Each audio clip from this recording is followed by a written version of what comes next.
Joseph, where were you in 2004? All right. So, College. Yeah. High school. So I really I was in Mexico during lunchtime. speaking on for those on the recording, you're speaking on concept selling, right? So, the simplest way that I think of a concept sell, right? The simplest way to define that is by finding something to describe what you're selling in a way that is easily relatable to the client, right? So an idea or a concept is automatic. I identify with that, right? Why is this important? When you look at selling a homemaker set, if you look at most top CSPs, if they don't try to pitch, here's why your paring knife is so great, here's why your trimmer is so great, here's why boom, boom, boom, boom, boom, because you have to hit on a minimum of probably 7 or 8 of those 10 pieces and really sell the shit out of it to sell the set and for the set to make sense at that point, right? Versus selling the set and saying, hey, here's the thing, right? So the easiest way I can define a concept sell. That was a high-pitched man, bro. If you're thinking about this, right, and I'll give you a couple examples here, but in 1 to 3 sentences, describe your product. Wow. Real. Describe your product or service.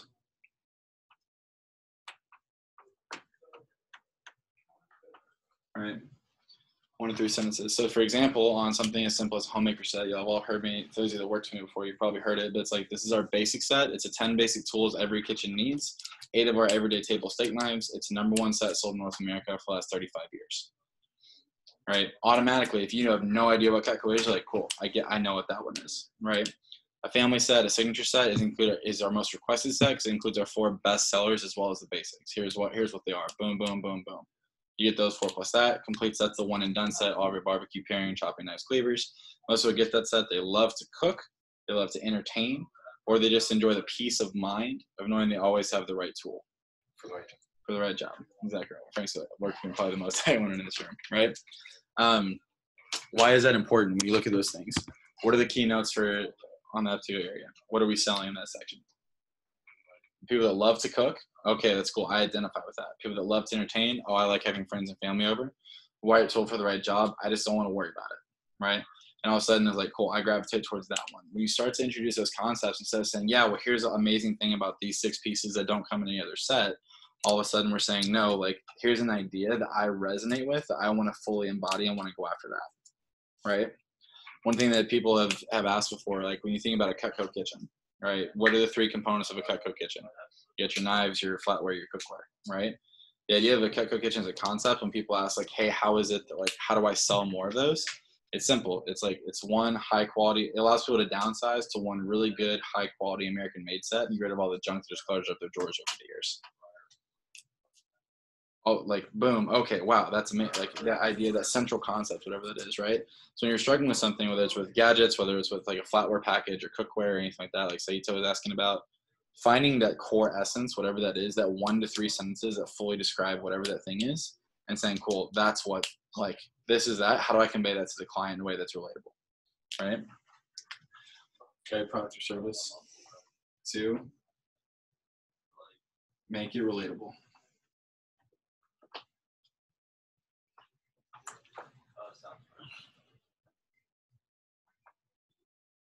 Make it relatable to the client, right? Analogies or stories work really, really well with this, right? An example of this would be like, for those of you that have worked, and I think I want to say I got this from Seth Kinzer originally when I was working with him up in Tulsa. Who here has ever like struggled with like defining a 5-pay for a customer, saying, hey, you can make payments, you don't have to pay for it all at once? I know when I like show of hands, anyone ever struggles like selling that to a client? I know for me, like, I always felt really awkward, especially I had one client, I was like, I don't need to do payments, right? And I was like, oh shoot, I just insulted them. They think that I don't think they can afford it. That's not what I was trying to do. And like, thankfully on that one, I ended up closing a few pieces and so much stuff, right? But it was at the time, it was very like, oh my gosh, like I think I might have just offended this person, right? So an example of that would be like, hey, like it just, the way it works, it goes on your credit or debit card and it auto bills just like a gym membership or a car payment, right? These are things that everybody has in the back of their mind. They're all like, oh wow, I know how that works. That's really simple. My gym membership hits my credit card once every 30 days or whatever it is. I never go to the gym anyway. It just is this random thing that I pay for, right? but they're used to that thing automatically. Just, hey, it just pops up. Oh, okay, cool. I get that. Right. Make it relatable to them, whether that's through a story, whether that's something else here or there. Like it's a fundamentally simple thing. And last thing I'd say on this sort of topic, the KISS method, right? Keep it simple, stupid. Salespeople talk their way out of sales way more often than talk their way into sales, right?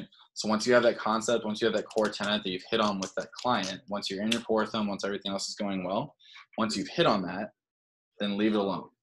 Stop talking, right? Cool. It's our basic set, 10 basic tools. Every kitchen needs 8 table stake knives. All right, awesome. Do you want to see what comes in that, or do you just want to like talk prices real quick? Right? They'll tell you at that point. You can usually follow something like that up with a permission question of like, hey, would you like to know more? Or just like, hey, here's what's going on with it. Right? There's not a single thing that Cutco makes that you can't pitch in 5 minutes or less. From knowing nothing to actual like end concept, right? And honestly, cookware is probably the most explanation intensive. The rest of the stuff, like for those of you that heard Matt Graves or Kareem talk about their flatware approaches at the net meeting, it's 30 to 45 seconds. It's quick, right? At the end of the day, it's like, cool, it's amazing. Here's all the high points. You either like it or you don't. We either need to talk prices, you need to get it, or we need to move beyond that, right? The thing that, I guess a little caveat on this one that I would add as well. It doesn't take as long as you think to make a decision.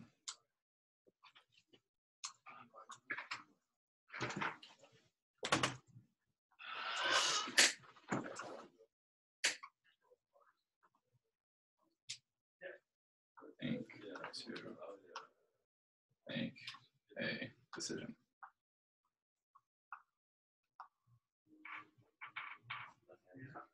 Right? Who here has sold a homemaker in less than 10 minutes before? Every person here, right? And it wasn't and to clarify on that wasn't fully just a walk up, hey, I want to buy that set. How much is it? Here's my credit card. Right? We've all done it at some point. Oh, this stuff's amazing. Wow, how much is it? Cool, done. Credit card. Right? When someone has all the right information, when they have everything they need to make a decision, then they go ahead and it's a really simple thing. So by using concept selling, we can consolidate all those main high points, take it in there and say, put it in one sentence, one, two, or three sentences.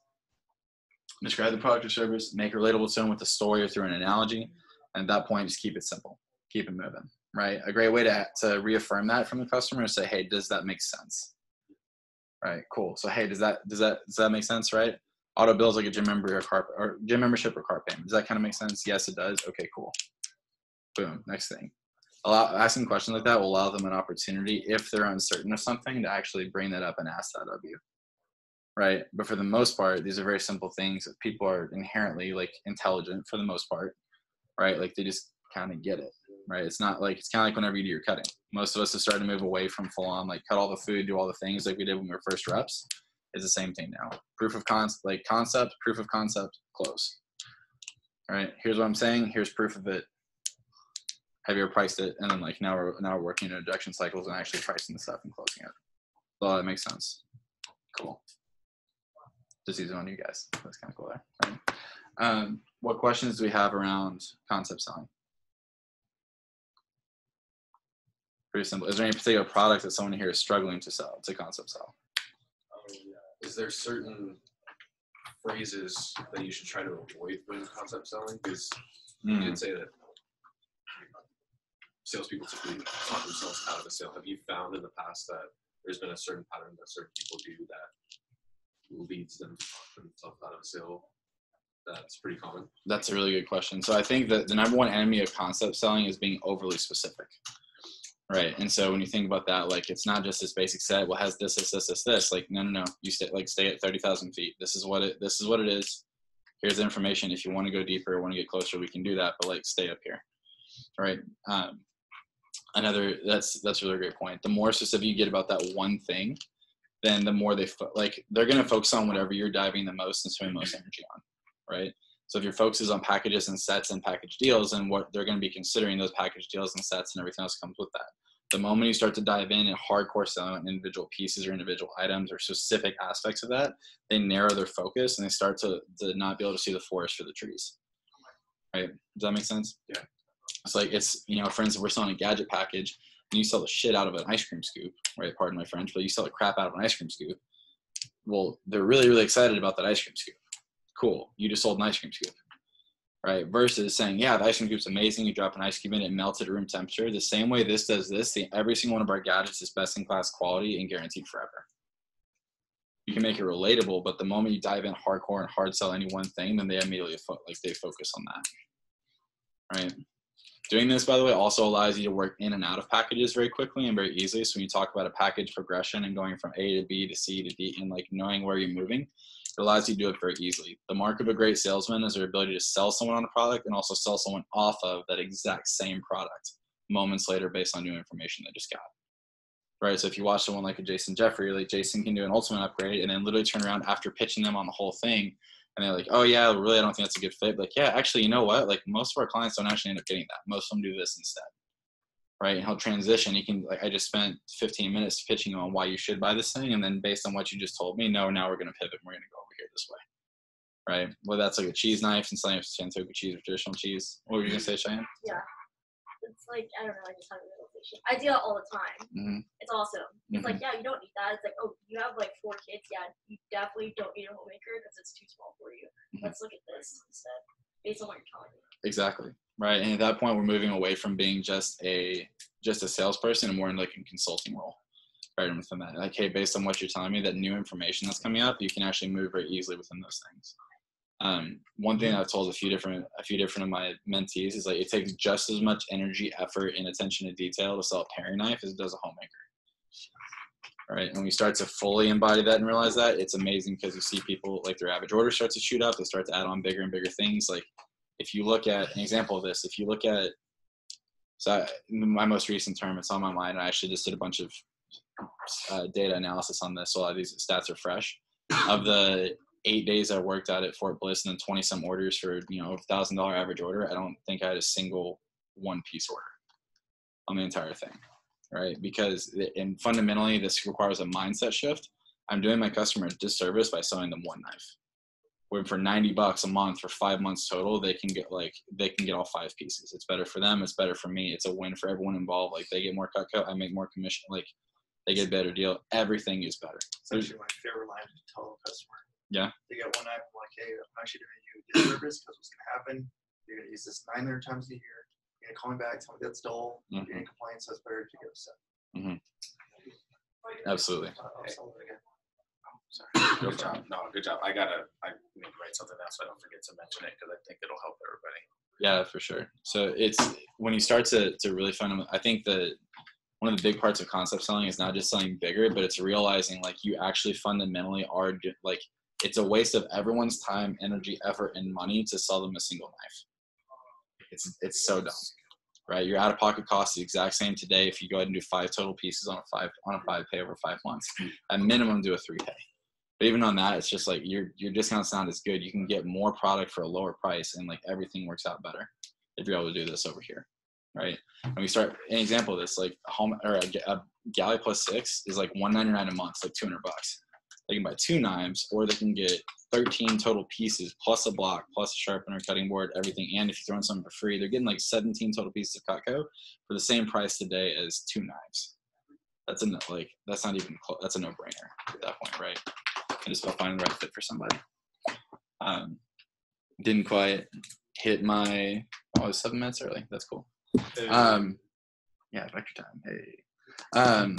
Cool. Any questions around that? Is there anything that you guys would like to see live role played for a concept sell? Anything you're struggling with? I'll be honest, yes, but honestly, I'd rather just see it live with you guys behind the booth. So I'll probably be reaching out to you and Frank, seeing what I can do. Well, it's summertime too, though, so that might be. Is there one or two here? So Sait's had a really good point for those that are online. His comment was that he likes to see it live behind a booth, so I'll probably be reaching out to come field train. Summer in our division especially is a phenomenal time to really sharpen your axe, because when the fall comes, it hits hot and heavy, right? And it's just like every weekend we've got 5 to 10 events going on. Like everyone's out in the field. Like we've had multiple weekends during the fall where we don't have enough, even at 10, 11, 12 booths, we don't have enough booths for everything that's going on, right? For everything that we need with all the different people, or we just don't have staffing for it. We have enough booths, we don't have somebody to go work it. So what I'd really encourage you on, instead of taking a weekend out during that time period, maybe now is the time to either try and get a call with somebody, or even like we've got another 10 minutes here in this section before we transition to Frank and just on upserving. I mean, now would actually be a really good time for something like aim particular 1 or 2 packages maybe. Because if you have that question, I would bet that like most everybody else on the team, there's someone else there that could benefit from it too. For the record, we have 40 shifts to pick from today, so We also do have some more stuff and ways to utilize this. 40 for the summer. for May and June. Okay. And that's not including July. Fuck. Mo's been working hard, by the way. Go get this work. Let's get this bread. Well, yeah. He wasn't kidding when he said he was putting his work in. He's earning his keep for sure. Saito, if you had to pick like 1 or 2 things to actually to observe on, like what would be something you'd be really excited about? We're here to learn for a reason. Yeah, I was gonna say cookware or flatware. Cool. I know we had another question on flatware, and that's something that was actually, I didn't realize this till later, but it was actually 10% of my year last year was adding on flatware. That's my favorite upsell to go to right after the knives. So the first thing I would say when you're if you're looking at are you looking at an upsell or just concept selling? Like what are you? Upsell, concept selling, yeah. Cool. Well, am I going into it like blind? Like, hey, I'm just pitching this product, or they've already bought. I've got a credit card. Well, they've already bought pieces 3 to 5. Question is, do you know how to sell flatware? I know most of the bullet points, but I don't understand the concept of selling flatware. So that. Okay. Cool. So I'm going to share with you how I choose to sell it. I'm kind of known for giving some crazy deals sometimes. So like, you don't necessarily have to do it. I've sold an Ultimo steak knife for $2,000 once. Like I've done some wild out there stuff. Don't recommend doing that, please. Please don't. It was before a price increase. It was like 1,100 CPO or something. It was sickening what I got out of it, but I got a commission check. Hey man, yeah, there's a limit. Cool. So let's say that. Why don't you start off with a set? Because I think that would probably be the easy. Like when someone buys a homemaker set, especially anytime someone spends $1,000 plus paid in full, it's like we need to be throwing the kitchen sink at that person, right? Like what's next? What can we afford? Like where we at, right? But let's say basic. You walk out, you just got a homemaker set. Okay, cool. I've got your credit card. We're good to go from there, right? Cool. Awesome. So hey, Saito, just so you know, like you don't necessarily have to do it today, but just so you know, Cutco does this thing that we call the Cutco kitchen. The idea behind it is that we actually do all the knives, the flatware, cookware.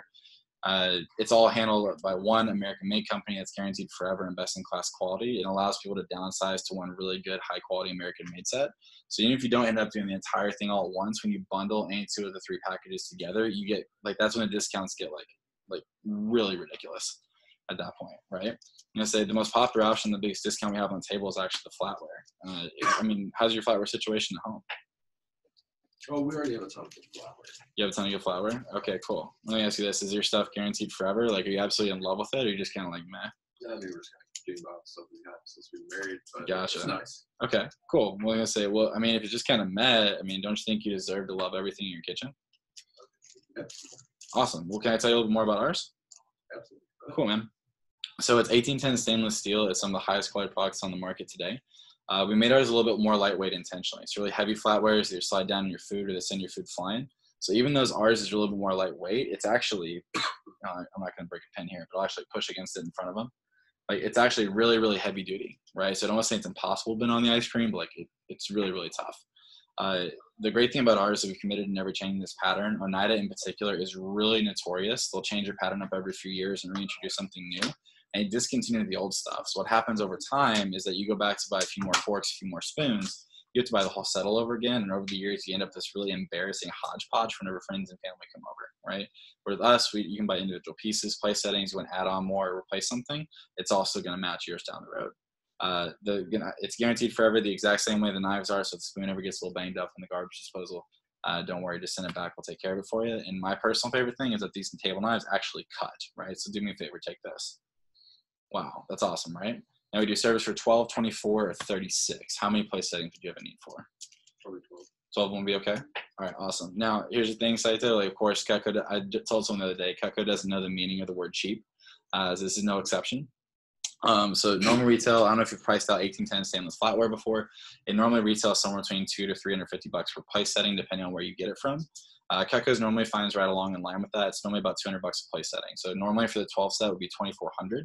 However, we can get it here at the show. It's the single biggest discount we have on the table. We discount it down to $1,667, right? Now what this is going to come with is 12 of the 5-piece play settings. You get the chest, holds everything. You also get all the accessory pieces that are included with this. So whenever you have friends or family over, it's also going to match you put on the table. Now here's the crazy thing. You remember earlier when I told you that when you bundle the knives and the flatware together, you get even bigger, crazy, ridiculous discounts. When you do it here at the show, we actually, when you add it to the knives, we actually take $135 off your knife set, and we take another $135 off your flatware as well. So we discount it down to this, and then all you pay today, it'd just be an additional $279 a month then over the 5 months. Right, so it's one of those things, like if you do see yourself using it, the discounts are really crazy, especially when you bundle the two together. Awesome. Right. So we started price edition $2,400. Here's a crazy, stupid, ridiculous Cutco discount, and I'm hooking it up fat on top of this when you get the two of them together. Yeah. Right. So when they hear like, okay, the set's already discounted, I'm getting free stuff there, and I'm getting this, and it's like, oh wow. Now, I'll be the first to admit I probably lose out on some sales where people just love it, and I can add it on for the $1,667. For me, it feels more in alignment to actually hook them up with that and give the accessory set for free, but that's just me. Is that helpful? Yeah, really helpful. I mean, you also just by going through it, opened my eyes to a lot of what I was doing. I was just comparing the two, and some things I felt were like the core of the approach from what I saw from being done from different people. This just clarified a lot of what needs to be said and what's a little bit more their personal style and a little bit more based off of the sale they were making right then and there rather than be able to use the universal approach. The thing that I noticed the biggest difference is I feel like I was just trying to throw too much of a discount at them. Like I was telling them, if you get this, then you get the flatware at this much of a discount, and it just kind of seems like it doesn't. I could see now how it wasn't really making sense for the customer. Where you were saying this is the standard, this is what you'll find 18-10 stainless flatware run for typically. This is what a discount looks like, and it's still $135 on the two sets. I mean, that's something that on our end, we know that's not the biggest discount that we can give, but that's still something that you made it really exciting for the customer still. And when you wrapped it up with, and one thing that he taught me in the past is the last thing you say is the thing they're going to remember the most.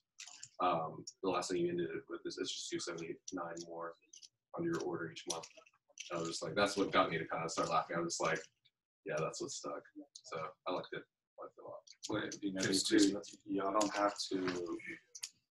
At that moment, there's a couple things that I see a lot of young reps make. Mistake is right after you say that, like saying, all right, it's only $279 more. That is the asking question, right? You know, well, I see so many times where you say it, and I'm like, so do you want it? You don't need to ask, because then that kills their right now they're processing this if it actually makes sense. They're going through their head, and as soon as you go, so do you want it? It like. No, I'm gonna have to. You push them to a decision before they're ready to make a decision. Right. And then also, most of the time when I've seen people make a mistake, is Jonathan. If you notice, he does the concept sell, and then there's a small little question in there. What I've seen a lot of people do is they're like, all right, this is the flatware, blah blah blah. This is price. This is this. This is this. This is this, and that's your deal. Do you want it? It's like you gotta have room in there. And I notice when I'm struggling, I do the same thing. You gotta have a moment in there where you gotta gauge their excitement, because they might never want flatware. And you just did this whole spiel. I don't understand why they never wanted it ever. Like, now you can do a good job like Jonathan did and re-engage and get you excited. And that's what you should be doing. But if you do it where you ask that question after you talk about the concept of the flatware and why we're so good, blah, blah, blah, blah. Would you like to hear more, or do you want to see it, or do you ever see, like that? Then they'll tell you, yeah. I mean, and I even say all the time, like, look, you don't have to get it, but I can just show you to you real quick. At least you'll know. And then they're like, yeah, all right, cool. And then in that process, now I can turn it back on, and I can try to really, really get them excited emotionally, and then go from there. Problem is that small little pause. Most people don't do it, or a lot of people don't do it. Yeah. And I'll just kind of add to, like, what I found is, like, if you kind of ask the question sometimes, if you're like, hey, do you need cookware? Do you need this? Like, most people answer to me no. And then it turns into like this like battle with them.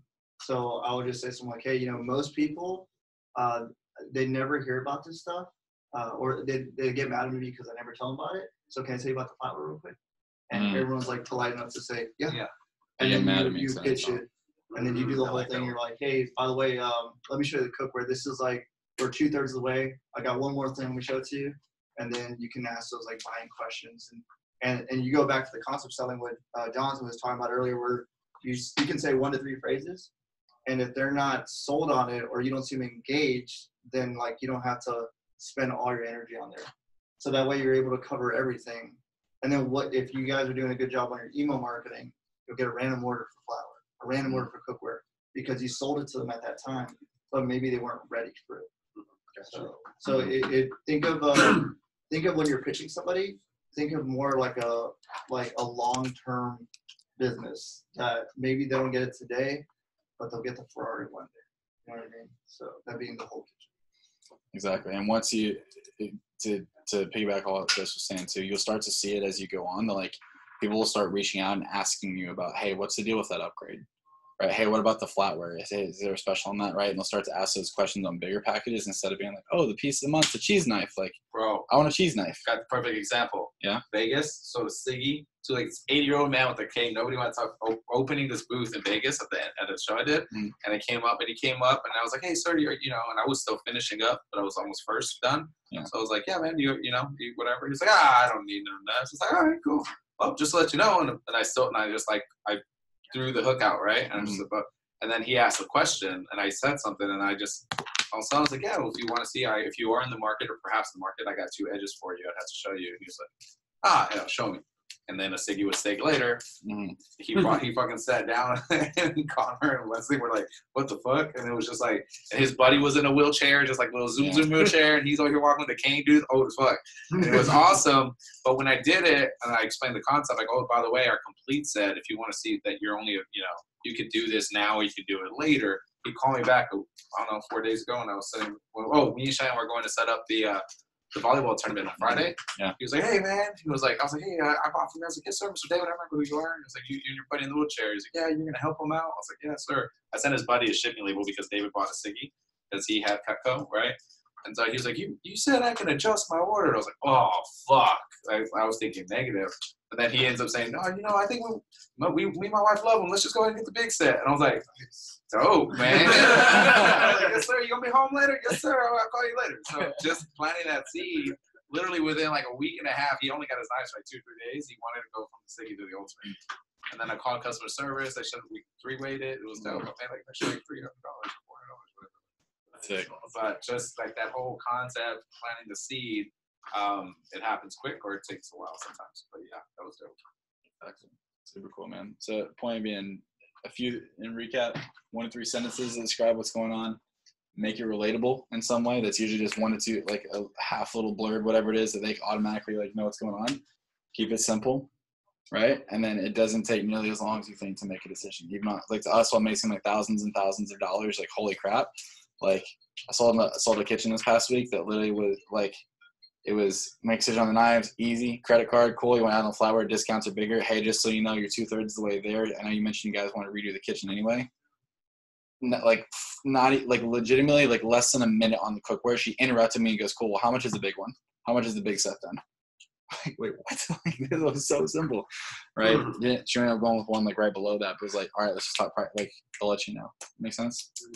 I think the whole talk really is keep it simple, like the whole process, and less is more, and like selling bigger, which is crazy.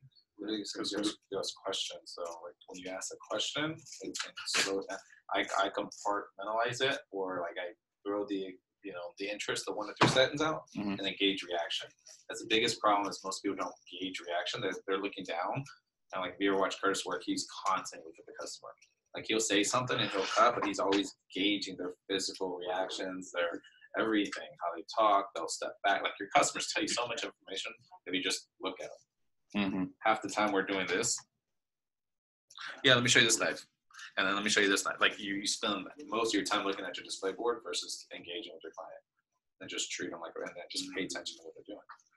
Most people don't do that. It's been a big focus of mine too, and I'm starting to catch on little things like people's eyes kind of bouncing around, like if they open up their body language and it looks like they just slightly want to walk away. I'm just like, all right, like. Well, you can do that with the spouses, right? The guy who's fucking has his arms crossed, is not engaged. So then you can say engage him. Say, by the way, man, you do some barbecuing, you do some hunting, like get him engaged, right? And get him opening up, and then all of a sudden you can feel the energy, and it's super awesome. But anyways, are we going to go into another part of this? Yeah, I was gonna say so.